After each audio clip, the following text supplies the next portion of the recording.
Yeah. Poisonous vibration. Help my body run. I'm running for my life. Running for my life. Sipping on straight glory.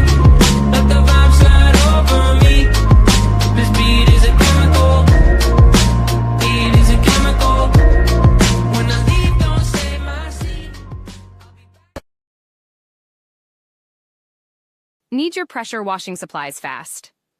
PPW Express brings you top brands, always in stock, and a mobile app that lets you order in seconds. Enjoy same-day shipping on every order placed before 3 p.m. Central, 4 p.m. Eastern. Download the PPW Express app today. Stand out with custom gear from Dab Marketing. No design fees, no minimum orders. Just premium sublimated shirts built for the service industry. Look professional, look sharp. Get your gear from Dab Marketing. Happy Thursday, everybody. How's everybody doing tonight? I'm Anthony, here with the host with the most, Trudy from down in the Panhandle. We got a couple of guests on here tonight with us. We're going to be covering a bunch of staining questions and got the experts on here with us tonight. But first of all, let's run through this. We got a couple of more shows coming up. We got the Stain and Seal University. It's going to be in Tennessee the 4th and 5th of March. That's just next week, guys. So if you ain't got registered for that, Miss Alana will throw our website up on the screen here in a little bit. Go over and get registered for that event. And then October the 8th through the 11th, we're going to have SETA. It's going to be down there in Orlando, Florida. And then November the 3rd, 4th, and 5th is the Panhandle event down in Panama City Beach. So y'all go to any of them and get registered for them right now. And we got Justin on here with us. Caleb from up in Tennessee. Mr. Rutho there, he owns the Staining University. And man, it's just a great time to have y'all on the show with you. Glad to be here. Justin sent me a list of things that he does, but I'm gonna let him run through that real quick, and then we'll get in and talk more about the show. Yeah, I'm Justin Menezes, owner operator of Making All Things New. Been in business since 2014, doing the staining side of things. We work out of the Omaha, Lincoln area, and let's see, what else did I send you? I guess we pride ourselves on doing lots of work. We enjoy working when our season allows us to. We typically do anywhere from 200 to 280 jobs every season. Staining, we don't venture into the pressure washing world. We love our niche of staining decks, fences, pergolas, occasionally a couple of houses, cabins. Let me add to that. 200 decks, 50 fences, 30 pergolas. Is that a slow? Is that good or? Yeah, that was our last year's season. Wow. Yeah, so I'll add to that. Justin, I guess you would say Justin is probably the most well-known and premier wood care guy in the Omaha area. He does decks a little different than other people. He does a lot of power washing, but it's all wood. He restores decks. He'll strip them. He'll remove old coatings or remove UV damage and stuff like that. And then they go in and stain them at a crazy fast rate. And they do everything by hand. So there's no spraying. They brush and back brush everything by hand, and they get a lot done. And so how many do you do a day on a good day, Justin? On a really good day, probably 6. Yeah. So think about that. 6 decks a day, 5 days a week. Normally we do anywhere from 2 to 3 every day. Yeah. Depending on deck sizes. Those 6 decks, I'm talking like 10 by 10, 10 by 12. But yeah, on a good week, we can knock out 10 to 15 decks. So that's cleaning, stripping, and then you gotta so we're paint it. So I guess there's gonna have to be a wait period in there somewhere, is there not? Or can so we typically the way I set up my schedule is we'll wash So there's, for this year right now, we have 3 people that are working, plus myself. And so tomorrow, as an example, is Friday. We'll go wash. We have 2 fences to wash. And then weather pending Monday, they're ready to be stained. But as we're staining on Monday, someone is washing on Monday. And so once we get into the roll of things, there's someone consistently washing, and then we're just staining. And then there's usually a 48-hour time frame in between there. So if we wash on Monday, we're usually back by Wednesday to do our sanding, our pre-staining of sanding, blowing everything off, tarping, whatever we need to do, and then we stain it. So there's usually about a 48-hour in between washing and staining. So and all your products come from Stain and Seal, I'm supposedly correct. Yeah. We get our wood cleaner, we get our brightener, we get our hydroxide. I don't know if Caleb's talked about the new stripper that he has out, which we're looking forward to trying that out and seeing the results that we get. And then the stain we use, all our oil stain is from Caleb. And then if we're doing a solid stain, then we do Sherwin-Williams 9600 series. Nice. So, I'm a washer, been a washer for years. My husband's all we do. So we had a house built and we had a nice big, huge deck built on the front. And of course we use stainless steel experts. It's user friendly, easy, but, all our driveway and walkway and everything is now got a beautiful cedar color because we don't do that. So, the best thing to do is if you're a washer and you are not trained or experienced or know how to do it correctly, you might want to give that job to somebody else, because if that wasn't my house, it would have taken me so long to get that cleaned up. So that's what they can learn at this expo. So hiring a professional or referring a professional or getting the training yourself is very beneficial to growing your business. But if you did get some on somebody's driveway, I mean, you got stuff that's going to take it off. Correct? Well, the best thing is preventative maintenance. So if you keep your concrete porous surfaces wet, that can be concrete, that can be certain types of siding, block work, whatever. If it's wet, if you keep it wet and stain gets on it, it just rinses right off. So if you had your driveway been wet, your sidewalk been wet down, you wouldn't have had an issue. If you do get stain on it, you can use a degreaser. There's a bunch of different tricks of the trade, but generally speaking, a degreaser, whatever you got on a power wash truck, will probably take it right off. Yeah. One of the benefits of an actual oil stain is we all know that water and oil don't blend. They counteract each other. And so like Caleb mentioned, if that concrete's wet, you're avoiding that stain penetrating into the pores of the concrete. Well, she could have just tucked some more stain and just sprayed it all over the rest of her drive and stuff. And yeah, you can do that too. Have you seen how much concrete my husband's laid? I'm running out of grass. That used to be where my garden was. I don't have a garden anymore. So no, it's I mean, it's good to get trained. It's great. I know it's profitable, obviously, because that's all you do. So if you're trained and you know what you're doing, I know every area is different, or is it not like house washing? House washing but a bunch of variables. If you got screened in porches, you're going to charge more because it's more liability. So when you are bidding, is it pretty much nationwide the same? Whatever square footage? Yes. Let me ask you a question. So an average power wash crew of say 2 people, one truck, how many jobs a day are they going to be able to accomplish, and what's the average ticket? It depends on where they live first. I mean, we can do probably 3 or 4 3-story beach houses in a day. And they can range probably $800 to $1,200 a day. But that's per house. Well, it's on the beach. They've all got these 3 stories, balconies everywhere, windows everywhere. But that's not common, and if you're going up to, let's say you're washing a house in Oregon, there's not a lot of mold.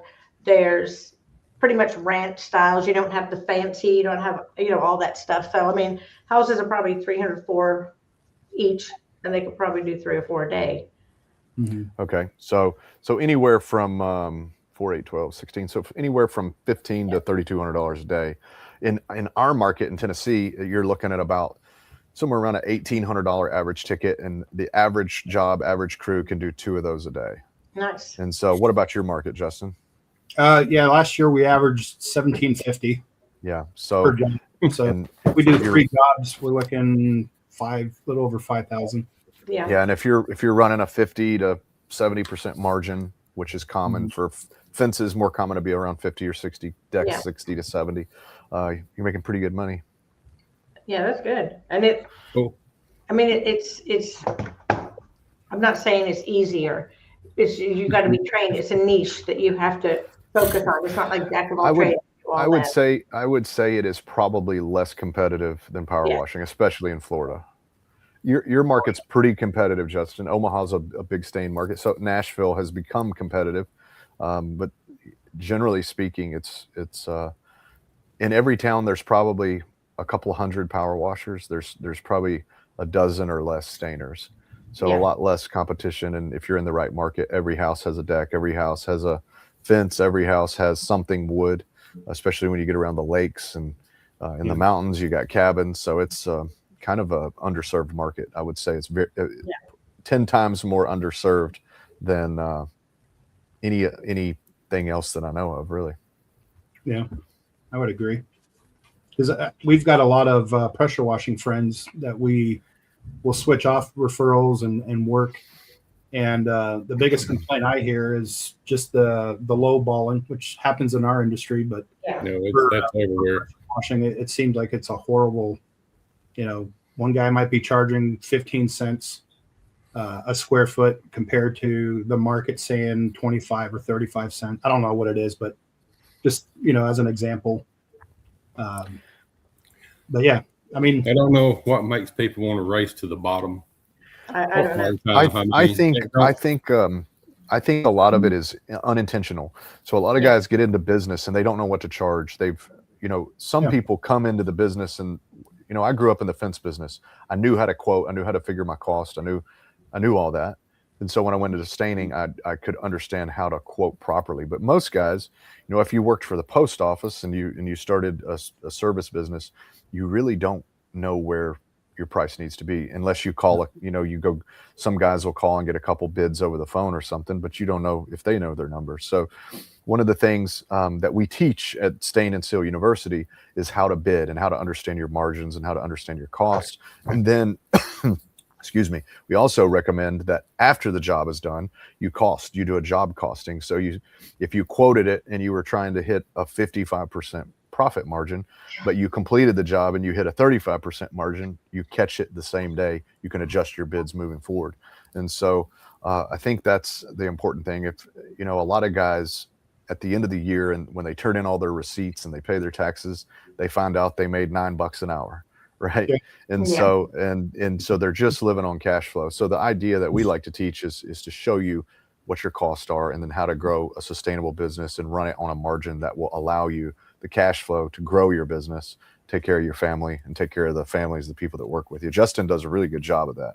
And so he knows his numbers. And, but that's the thing. I don't think most people want to race to the bottom. The ones that I think race to the bottom the most are the big companies that have, they're not necessarily doing it to race to the bottom. They're doing it to get market share and to get customers so that they can sell out to like a venture capital firm. Like you see that in landscaping, you see it some in power washing, you see it in HVAC. And so the big guys are the ones that get really big and want to gobble up the whole market. They're the ones that are hard to compete with. The little guys usually aren't too bad because little guys need work too. And their customer is not necessarily my customer, Justin's customer. If you see all of Justin's jobs, it's nice homes. They've got nice cedar decks. They got nice cars in the driveway. They're families, right? And so I still think there's a lot of people that maybe have lower income or fixed income. They still need the cheap guy to come out. So we just try to let them have that stuff, and we go after the good ripe fruit. The good low hanging fruit. yeah. And I think a lot of it too for newer. I was one of those guys. I worked at the post office and I enjoyed doing a deck for $500 as extra money. But if I continued charging $500, I would never make a business out of it. I'd be bankrupt.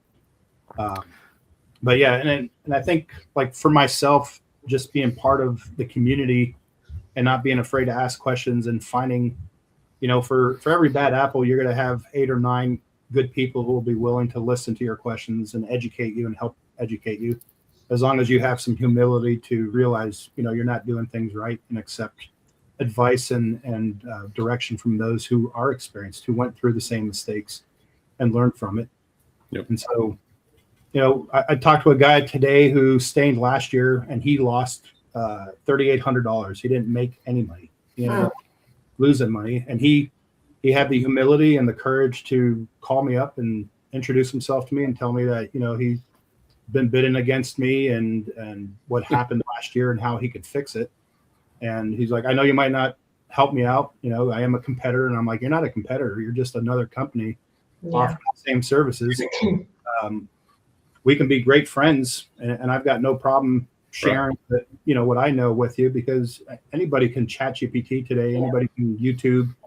Anybody can do that. But why not share information, knowledge, and experience of our local economy so that we can both grow and provide the best service possible to our customers and our client region that we have.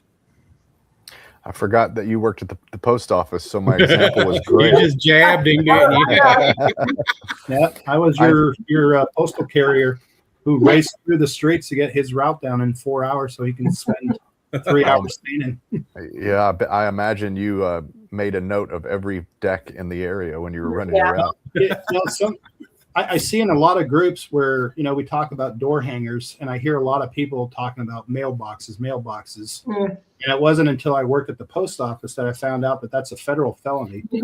So if your carrier wants to be a prick or a Karen, and they, making all things new, I don't have a door hanger nearby, but, I stick it in that mailbox, that carrier can take that flyer, that door hanger, whatever postcard that you left in there, notice that it wasn't stamped or that you didn't pay for it, take it back to the post office, and they can turn it over to the postmaster marshal, I think is what their title is.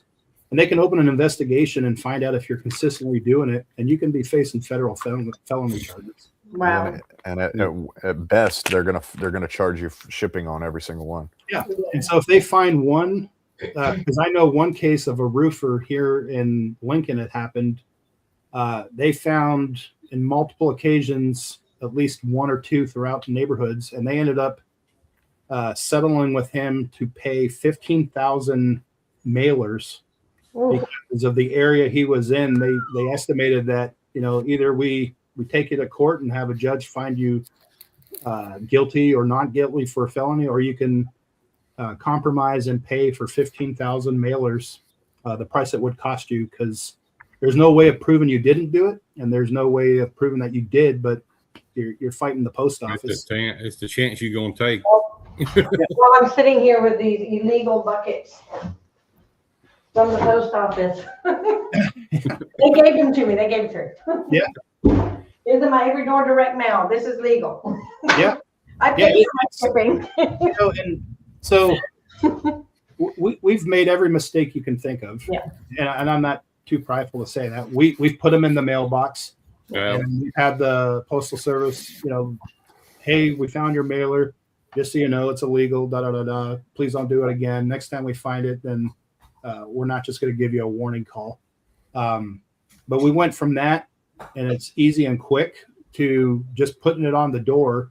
And what we have found personally is that when you go up to the door, everybody has a Ring, Nest, whatever brand of camera.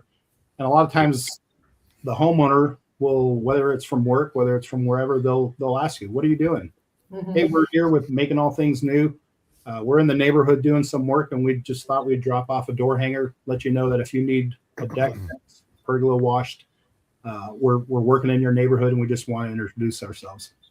And then other times you'll have somebody who actually comes to the garage, and it's a great sales opportunity. And then the likelihood of it being on the door handle, they're going to see it, whether they're going to throw it away, keep it, or whatever, compared to I had one gentleman tell me he just throws it into their driveway. And I'm like, well, now you're littering. If I come home and, and I'm tired from working and I find 5 or 6 mailers thrown in my driveway, I'm going to be pissed. I'm not going to sit there and look at it and go, oh yeah, I need a house washing, or I need my trees trimmed. I'm gonna be like, you dick, what the hell are you doing?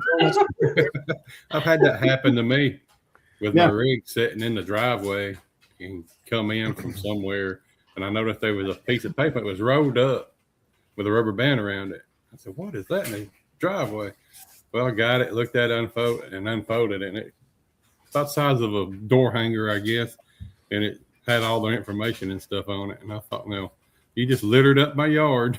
Yeah. So what That's kind the of? way it goes. I mean, how you gonna take care of my house? You can done litter my yard up.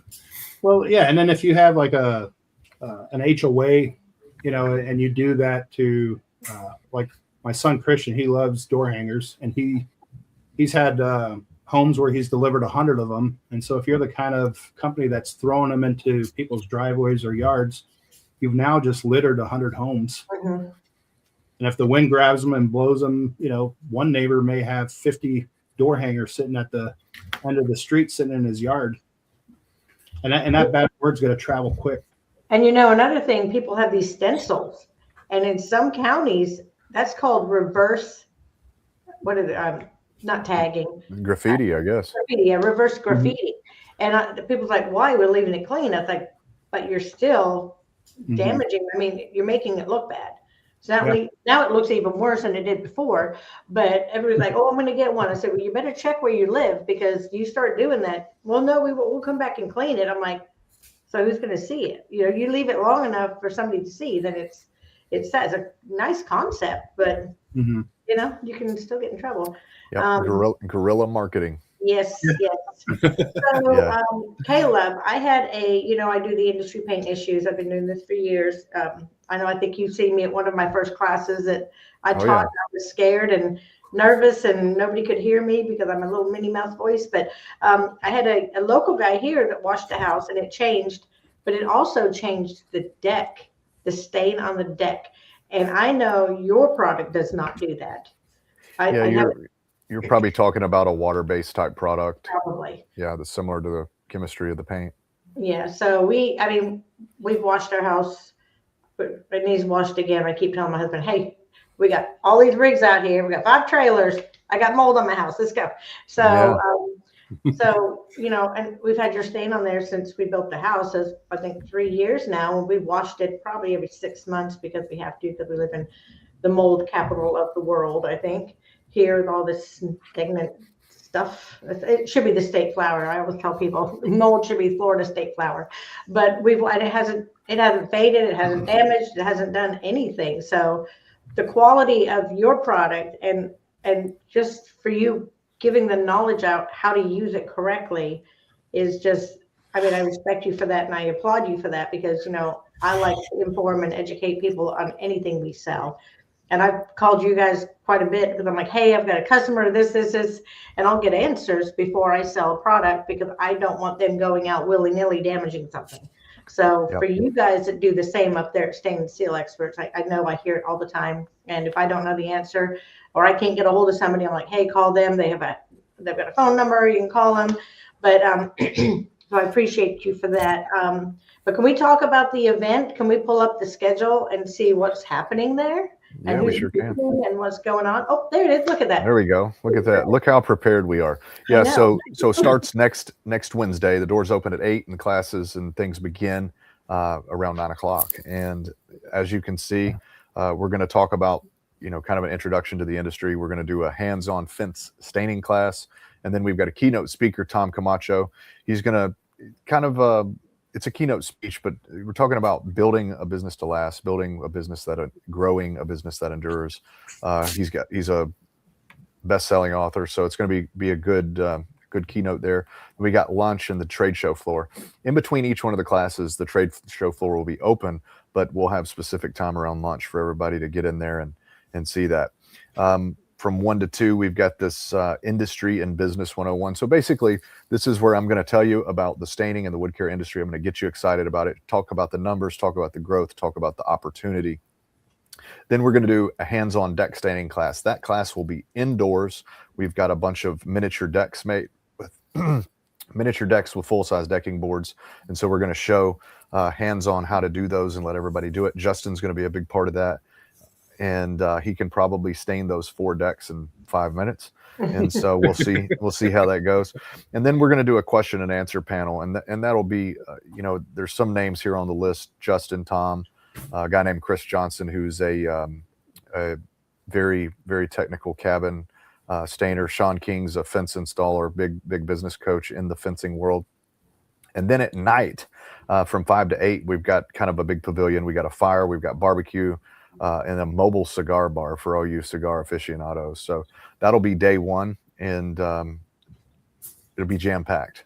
So that'll be super exciting. If you want to scroll over to day 2, I can tell you about that. So day 2, doors open again at 8. Just going to get you hyped up from 9 to 10, get everything started. And then we're going to do a class on pre-staining. So as the staining business grows and morphs, we're seeing a lot more demand for stain wood that's already stained, because a lot of installers don't want to stain it. They just want it already installed. They want to install it already stained. And so there's 2 things that stain contractors can do. We can sit and watch our industry slowly move to that, and we can stain whatever is left over, or we can learn how to do this ourselves and expand our season, because we can do pre-finishing indoors. We can do it when it's raining, when it's snowing, alongside of our regular staining business. So the idea is we want everybody to be able to offer that service. It gives you a stronger business. And then our keynote speaker, this is the big one. His name's Chip Gallant. He is a Petra coach, which is it's one of the biggest business coaching organizations in the world. You have to be a Petra coach. You have to have led and exited multiple companies. I think the biggest company Chip coaches is about $650 million a year company. And so really a lot of information there, but the conversation he's going to have with you is about planning and strategic planning, which is something most contractors don't want to hear about, but it's probably the number one thing that they could do to take their business to the next 5 levels up. Then we're going to have lunch in the trade show floor, and then bidding. So we were talking about bidding earlier, and I saw somebody make a comment where you can pay yourself at least $30 an hour. What we want to teach you to do is to figure, if you're doing the work yourself, that's fine, but you have to account for that labor. And we want you to bid as if you weren't there and as if you were paying someone to do the job. And then your margin you make on top of that, that's where your company makes its profit and covers its overhead. So we're going to go into all the bidding basics on how to bid fencing and decking, but also kind of some concepts so you can move forward with your business in the future. And then Bam Bam, everybody knows Bam. Michael Taylor is going to be doing a wood restoration class to end it.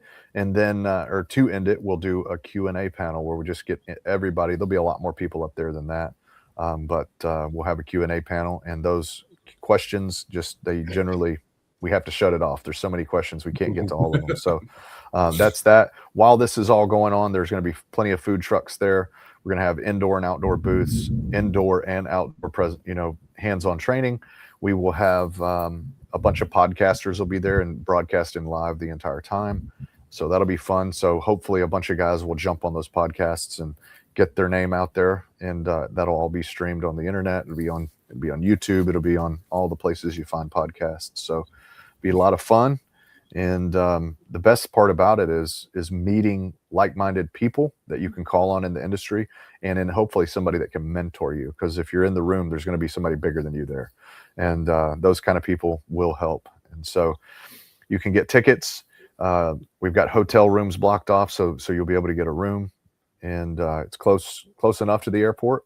I know a lot of events in the industry are free, and we moved to a much bigger facility this year, and it costs big bucks to do it. And so we've got a small fee. It's $79 a ticket, and that will be the cheapest part of coming. So if you're flying across the country, getting a hotel room for a free event, $79 more is about the cost of a good dinner. So we hope that will be worth it for everybody.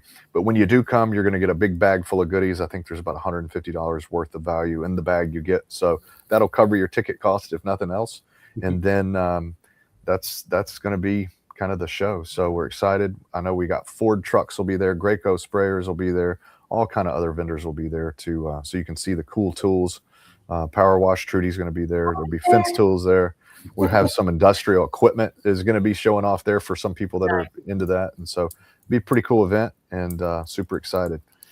Now, looking at that lineup, people that are just not wanting to do staining, there's some speakers there that can help them grow their business, may it be pressure washing business or window washing. Yeah, I agree. A good friend of mine has been he's been in HVAC and electrical and plumbing for probably 20 years, and I kind of poked him and said, hey, and he finally went out on his own this year, late last year, and I've invited him. He's going to come to the class. It's going to be super valuable for him. It doesn't matter what industry you're in. This is specific to wood care, but the speakers that we bring in are specific to business. And so if you're whatever you do, if you're thinking about starting a business, if you're thinking about starting a concrete grinding business, come to this event and you can learn something about it. And the $79, guys, that's cheap. I mean, you think of in our industry, just in our pressure washing, I mean, we pay hundreds to $300 to get in like the huge stuff and PW&A and stuff like that. And then the times you have to pay extra to get in to hear the speakers too. So the $79, it's well worth your time to come out. If you can't stay both days, you at least get one day in there and get a lot of questions answered and everything. But the $79, that's cheap. And like you said, it's well worth the time that you're going to put into it to come up there or out there. If you come and you put the stuff you learn from not only us, but all the speakers and the people you meet, it's worth well over $1 million to you. So you got to come, you got to do the work and put in the work, and good things will happen. And the networking, like I say, this every event I go to, the networking, you can speak to or talk to your speakers or your trainers. You can talk, and you can talk to fellow contractors and fellow stainers, and you can learn so much just from sitting there and having a beer or a cigar and just yapping. I mean, to me, that is worth more than the $79. You know, I go to these events most of the time. I think most of the time I don't do booths. I just go there. I support whoever's having, hosting it, and just go there to network and talk to people and learn from them. You know, I've never left an event, including yours. I was there, 5 years? Yep. Something. I've never left without learning something. And if you think you know it all and you think you can do it all and you don't need it, then you're wrong, because the substrates are changing, the chemicals are changing, the equipment's changing. You need to stay on top of it or you're going to fail in the end. One thing that's important is that most contractors, especially smaller owner operators, you feel like you're on an island because you work with your customers, you go do the job, you work with your team, you go home to your family, and you don't have much time left. A lot of guys aren't able to get out and be a part of big business groups or go to, travel all across the country multiple times a year. So when you get in a room like this, you're going to have hundreds of people in there with you that you can bounce ideas off of. Hey, what are you doing for your insurance? Hey, how are you? I heard you're offering, insurance to your employees. How are you doing that? I heard you're doing retirement or benefits. Or I have this problem. I got, maybe I got a great producer who's got a terrible attitude and he's stealing out the back door, and you're going to have people there that'll strengthen your spine and say, hey, you got to get rid of them. Here's what happened to me. Here's what I did. And it's just a great opportunity to get around business owners and grow your business, grow your mindset. You notice when I did mindset, I did this because I think we're entrepreneurs. We're all just a little crazy. I mean, when I was there, I go out and educate, and I mentor, and I help everybody that I can help. And when I was at your event that 5 years ago, I learned so much. I was in awe of the guys that you have up there speaking. I'm just sitting there like, I did not even think of this. I didn't know that. How did I not know this? I should have known this, but I didn't know it. It just wasn't something, when you're a contractor and a business owner, sometimes one overweighs the other. So I love just getting out there and doing it. I got a mental wash day. I'm out there cleaning stuff. And then the business side, you don't necessarily think of things that they can come up with. And I was just in awe and amazed of what they were saying. And I learned so much. And I don't even do staining. So it was just great just to hear their knowledge and their experience. And I think anybody that can make it to this should make it to this. It's just, I mean, I left with a lot of knowledge. My husband didn't, because I've got stain on my concrete, but everything else I learned. Yep. And one thing to mention, I know a lot of industry associations require continuing education. Yes. I can't remember how many hours. I guess it'll be somewhere around 16 hours, but you'll get, if you come, you will get a certificate with continuing education hours. We are approved, accredited with the American Fence Association, and I do believe many of the power wash associations will recognize our hours as continuing education. And so if you need those hours, or your team needs those hours, bring them and get it done. Would that be, I would that won't take go, my pen off. I'll leave it on the wall. I won't pull it down this time. does that recommendation, does I say, if I just go, does it go through my whole team? Or would it just each individual? Or It would, will it be each individual who attends will get a certificate. Yeah, I don't want to give them out for people that don't attend. So, Yeah. but yeah, anybody who comes will definitely get one. It'll be a big. Yeah, so, no, but see, like if say take hood cleaning for example. If I'm certified, if my company's certified, that means everybody that works for me can go out and clean hoods, right? Maybe in that industry, we don't offer any kind of, there is no certification for staining at this point that's recognized by governing authorities. Maybe it may be that way in hood cleaning, but not in staining at this point. So if you took the class, you got certified, if you were able to teach your employees exactly every word verbatim that Caleb or Michael taught them, then maybe. But well, when you pair it up with all the content that's online nowadays, between Justin makes content, a bunch of other guys, we do, Everett Abrams makes content. There's plenty of stuff out there, and if you learn, what I say, it's kind of like when you get a pilot's license. When you get your 40 hours and you get your pilot's license, it's a license to learn. You're not a pilot yet, right? You got to get hundreds and thousands of reps and hours in before you can really be considered a pro. And so that's what this is. We're going to teach you concepts. We're going to cut out, the learning curve. If a piece of paper, if we from A to Z is this far, we want to bend it and get you from A to Z a lot quicker. And when you leave, you're not going to be able to go do a $400,000 cabin restoration, but you might have a person in your cell phone that you met that can help you quote get and complete the job. And so it takes time, like anything else. We're not miracle workers, but we can definitely save you a lot of mistakes along the way that you would just make naturally. Yeah, I would say that certification is a living document. If you just go to one Stain and Seal University event, or a Wood Defender class, or an Everett Abrams class, you got a lot of knowledge. You got a lot of things to start with. It's not going back to his question. It's, you can go back and teach your guys, but you're still teaching them. Like I've been doing it for 12 years as a business owner, and we're still learning things each and every day. No deck is the same as the previous deck. Everything, you always run into one. I'm sure house washing is the same way.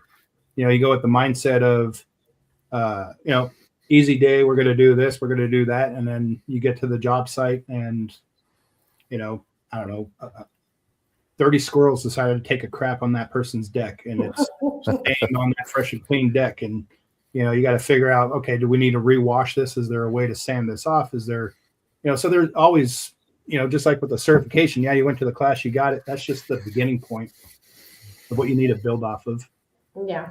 And you'll learn trends, right? The more you do it, the more you'll learn how certain things behave, how certain products behave, how certain woods clean.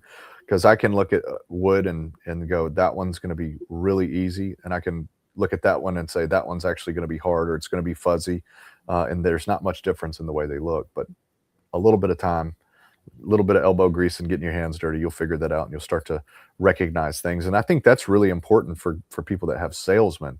If you have a salesman working for you that's never been on the tools, he's never been out and done the actual work, it's very hard for them to quote accurately based on what it actually takes to get a job done. So coming to a class like this can get you a little more understanding of actually what's going on the job sites, but nothing at all will beat hands-on getting your hands dirty. So I get this, I see this all the time on the Facebook groups.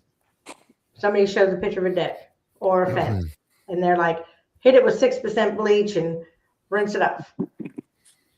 Bleach on wood. What's your thoughts? Well, bleach is used in the paper making process, so it's made it breaks wood down, and this is the same with bleach. It's the same with strong hydrogen peroxide. If you put something on the wood that's really strong and the pH is way high or way low, you're dealing with a situation that the pH isn't right. The stain won't accept properly. If you throw bleach on a deck or on a fence, it's going to turn the fence white. It's going to fuzz it up and all that. But later, if you don't neutralize that later, after you stain it, you can have white spots or white residue come back through the wood, because every time the wood gets wet, it reactivates that chemical. So the best thing to do, if you're going to use bleach, use like 2 or 3%, 1% even will work on some projects, but use a brightener, something to come back and neutralize it, and it'll stop the chemical from working. And you know, a lot of during COVID, people were pressure or power washing and cleaning like playgrounds with strong bleach, and kids were getting burned on it. You know, after, you know, and so we know this is a thing, and so it is very satisfying to spray a hot mix on a wood fence. You see it, all these companies advertising their bleach products, and it goes, wow, look at that. But then when it, you know, when it's wet, it looks like cedar, but when it dries, you bleach this right here, it's going to be white as paper when you're done. So so being a wood care contractor and educating your customer and learning the proper processes, maybe it is a little more work, maybe it costs a little more to do it that way, but most people are good customers are certainly willing to pay that extra. I know Justin, he does it right every single time, and his customers gladly pay for it. So learning the steps is one of the things, and the proper processes will make you that go-to person in your town, where, you know, you don't want to be the guy just throwing bleach on wood because you're just because I'm going to come do the job next door and mine's going to look better. And eventually people catch on to that. Yeah. And people will notice the smell. Like, that's been huge with everything that we use, because when we started off, we were using Super Deck, TWP. I'm trying to remember I mean, we've tried everything. And the first time we used Expert Stain and Seal, or Stain and Seal Experts at the time, the first customer we used it on, they couldn't, because we had done their deck previously with TWP. And she was like kind of frantic because she didn't get home in time to close her windows.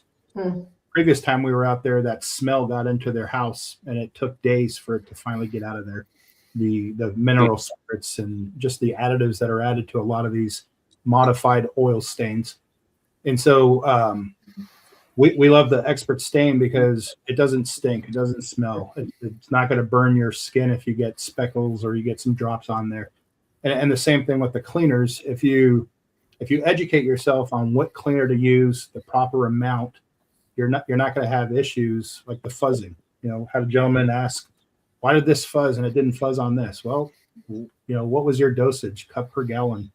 You know, and they're like, well, I use 3 cups per gallon. That's way too hot. No wonder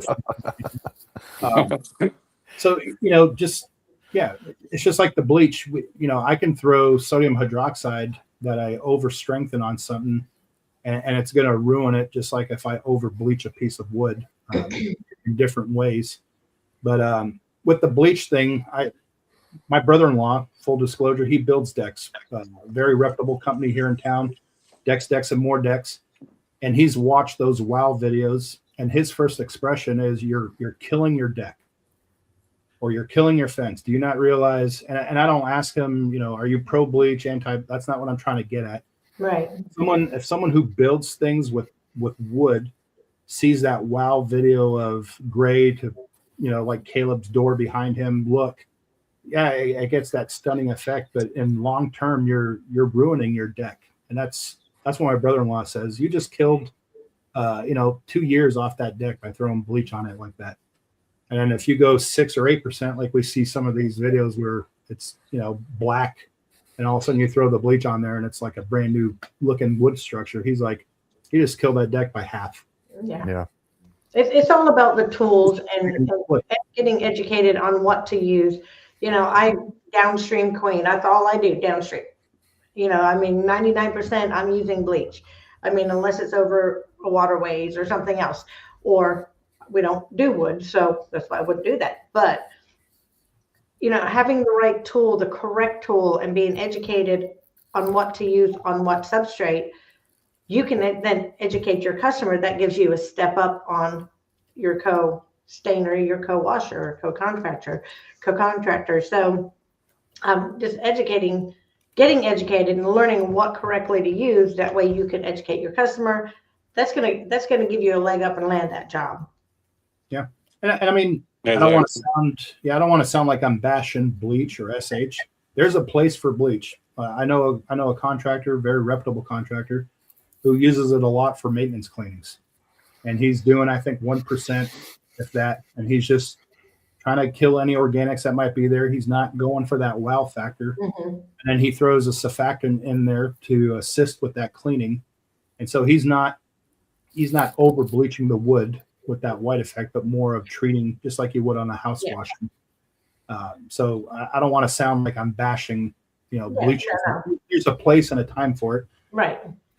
I just feel for us personally, and I think Caleb feels this way, is if you're trying to provide, you can be the $500 deck guy and be known as the $500 deck guy, or the 99 deck or 99 gal or gal who comes out and does house washing, deck washing, whatever. Or you can use the proper products, do things the proper way with proper steps and procedures, and be the $1,750, $2,000 person.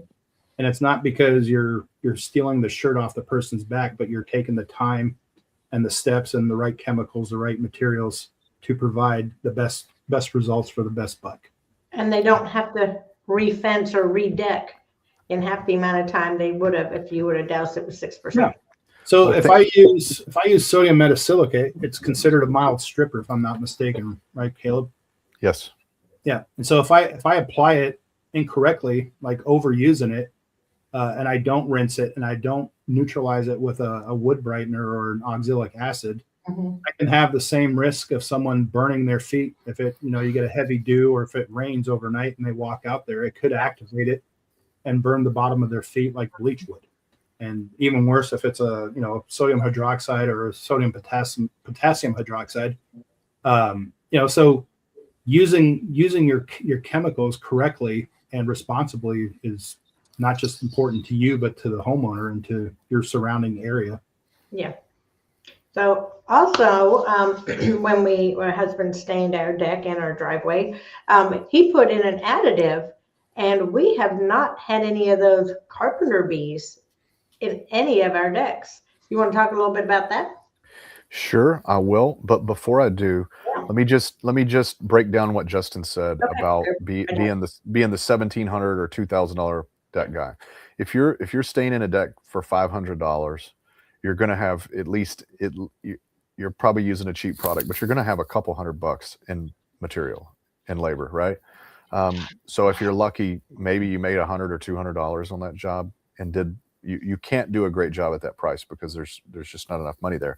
But if you're the $1,700 or say the $2,000 guy, and you're bidding properly, you're using the proper procedures, chemicals, you're running a 60 average deck, 60% margin. That's $1,200 in gross profit on one deck job. How many decks? You got to do 6 $500 decks to maybe get anywhere close to that.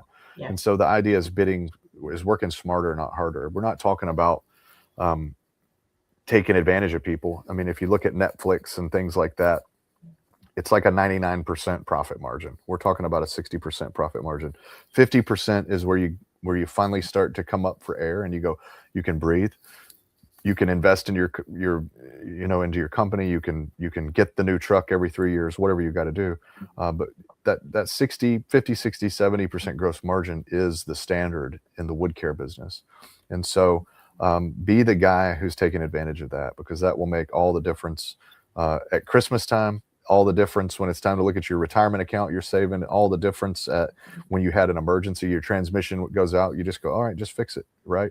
Versus panicking and shutting down and losing revenue. And so it's a good thing to do it the right way, and there's reasons for it. And hopefully that maybe illustrates some of that.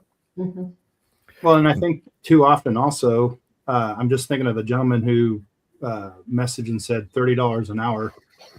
It's easy because I did it for years. It's easy to sit there and go, okay, it's going to take me 6 man hours to wash and stain this deck, 3 gallons of stain, 2 cups of cleaner, 2 cups of brightener, some, tarps, whatever, and sit there and go, okay, I need $200 of expenses and I'm going to charge this much. So I'll have $800 profit. And that was a terrible mindset and way of doing business for me as a business owner, because I'm not taking into account travel time. I'm not taking into account the vehicle maintenance and fuel. I'm not looking at marketing expenses. I'm not looking at workers' comp insurance, business insurance. I'm not looking at my taxes, my unemployment that the federal government or state government's going to take out. So when you think of profit margins, some people might sit there and go 60 or 70. Are you nuts? That's not your put in the bank profit. That's before you come home and then you start taking your back room or your behind the scenes expenses out of that 50 or 60%. So by the end of the year, I think we were lucky to get 27, maybe a little bit lower. Don't hold me to that, but if we average 50 to 60, but by the time you take out your administrative and all the back, behind the scenes expenses that we forget about, you have to be charging that in order to cover those and then have something to take care of your family. Because I don't want to stain just to make $30 an hour, because I did have that mindset. I can go work at TSA and make $30 an hour and not deal with the stress of paying my employees and dealing with customer service and dealing with Facebook posts and all the other tasks that we put hours into that we're not billing the customer $30 an hour. Yeah, I agree with that. And if kind of a sweet spot for a staining service business is 25 to 35% net profit. And that is net profit after you've paid yourself. So it's great to be able to pay yourself. And then at the end of the year, you see if you did $1 million in business, you got 350 grand on top of your salary sitting there that you can bring on the new crew. You can rent the warehouse. You can do the things. You can upgrade the website. You can do all that stuff. And that is what changes family trees. And so that's what we're passionate about. So I'm going to talk a whole lot about that at this event. You talked about natural defense. Yes. That's, in our industry, our company at Expert Wood Care, it's important to us to make products that are safer to be around than other products. There's always a risk when you're using any kind of chemical. If you're spraying water, you need to protect yourself and wear a mask. But we always do those things in mind. We don't have a ton of additives. We don't have any additives in our stains other than just the basic raw materials. And our stains have recently been GreenWise certified. We're the only stain in the world to have that rating, which is just an eco-friendly rating. You can go online and read about that.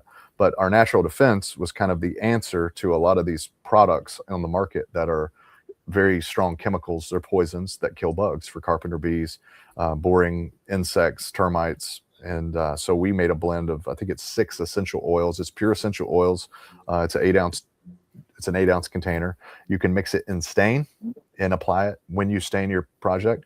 You can then later create a recurring revenue stream by coming back, washing the fence once a year. And when you're done, you can literally downstream this stuff and spray it right on the wood and redo it every year. And so when we do maintenance with natural defense, we literally downstream it.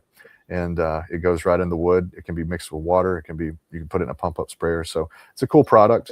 We're not pest control guys, but it's a great way to make your yard uninviting it works. It keeps rats, iguanas, ticks, fleas, mosquitoes. It works kind of on everything. So they wouldn't let me put iguanas on the label, but it definitely will keep iguanas away. That was kind of a struggle there for a while, but it does work too, because my chicken coop is right next to my back porch, and that does attract rats. And we haven't had one come through the doggy door and eat the dog food. So I think it works. But we don't have any carpenter bees either. But all the other wood does. It was like paint it. If you paint it, they won't come. But they do. They go through the paint. But they have not attacked any of our decking. Yeah, and if you see a little hole, there's usually an 8-foot long tunnel inside of there. So there's structural, over time you can lose a lot of structural integrity from that as well. So do you need any special equipment to get into staining? I mean, is there anything you need to buy a big bad machine that costs $8,000? What do you need? Man, you can start with a paintbrush and you can start by spending $100,000. It's like anything else. But I think if you're going at this as a side hustle, let's just say, the way I would jump into it as a side hustle is I would gather some basic things, some masking plastic and tape and a paintbrush, maybe a pump up sprayer, and go start like that. That's really all it takes. And maybe the first job, or you get a deposit on a job, you can go buy your sprayer. And eventually you want to, if you're doing fences especially, you want to start spraying them. And you can go at it like that, or you can go in and we can give you a list of, hey, here's probably the top 25 things you need to put on your truck, and you could spend 10 grand and you could be fully kitted out in business, at a pro way. I've got a van being built out right now, and I've got 3 hose reels. We've got a power washer, we got a stain sprayer, a gas powered stain sprayer, a battery, and then everything else is just hoses and hand tools, and that's kind of it. That's about all it takes. Good. So if you're a pressure washer, you've got almost all that equipment to begin with. Yeah. If you're just starting off, you can go Home Depot and rent a pressure washer, go wash your first deck. Couple days later, even if you want to spray it, you can go rent a sprayer and then build your tool money, after a couple of jobs.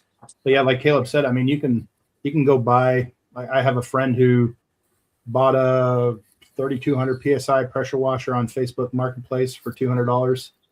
And then he bought a little airless sprayer, Greco, for like $80. And so he's got under $300. He's got a washer and a sprayer ready to go. And you can go buy a pump up sprayer if you're starting off. You don't need to buy like a pressure washing rig that, I love watching those things, 12-foot trailer, double axle. It's got, a 10 gallon per minute machine. And I'm like, oh, that's sweet, but you really don't need it.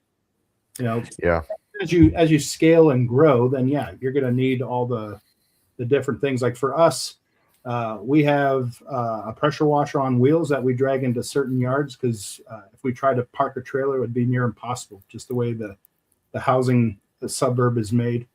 And then we actually bought last year a used trailer from a company that went under. That's just a little, I think it's an 8-foot trailer. It's got 2 reels, a wash reel and a hose reel on it, and it's got a pressure washer sitting on there. And we use that because when you're doing fences, it's just nice to not have to drag your pressure washer around the yard. Mm-hmm. But yeah, you can start bare bones and work your way up, as your business grows and the demand grows. Well, that's a question. I'd have to Google that word. I don't know what that word is, but did you see it, Caleb? Yeah, he's talking about a bittering agent to keep horses from chewing and cribbing on the wood. Yeah, we can. Maybe he's talking about our fence and barn paint that we make.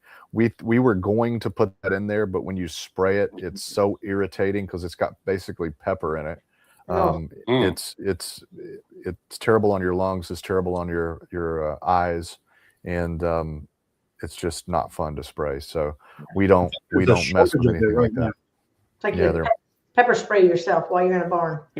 Yeah, the shortage may be because there's a lot of fence manufacturers now that are putting it in their wood already. Well, I think they're using a lot of it in Minneapolis right now. Yeah. So everybody's crying? Oh, I got you. Never mind.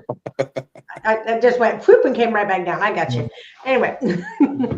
So awesome. So we're going to pull up. We've got, boy, that went quick.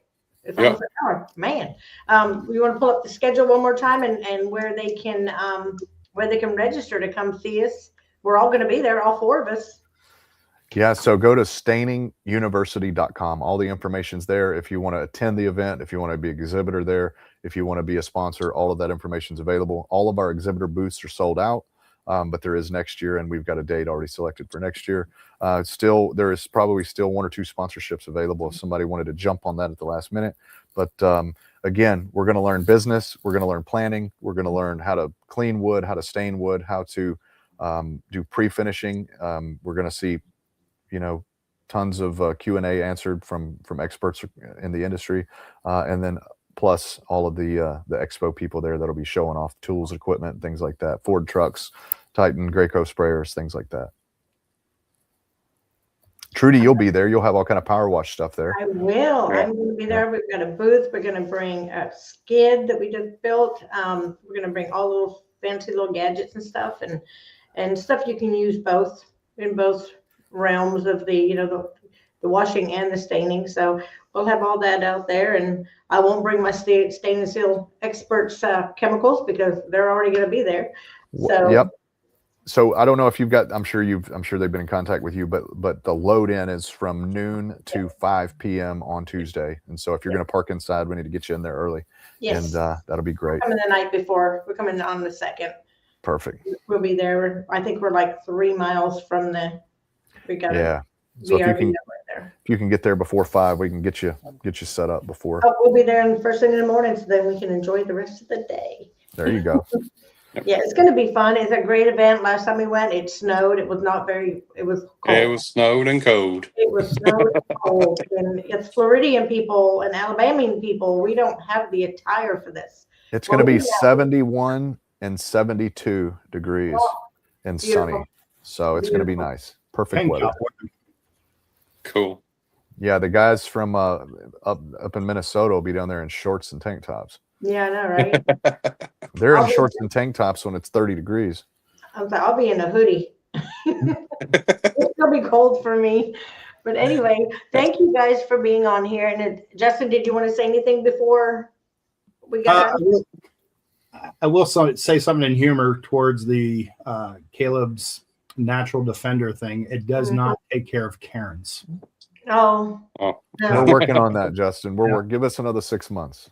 We tried it with one neighbor, and the customer replied back to us and said it didn't work on Karen. But Yeah, I gnats- think we need to add some lavender oil in it, and it will probably fix that. Yeah. it fixed her gnats and it fixed her mosquito issue, but Karen still keeps coming around. I tell you, a red nozzle to the face works every time. Oh, I shouldn't have said that. That was not nice. I don't do that. I don't hurt people.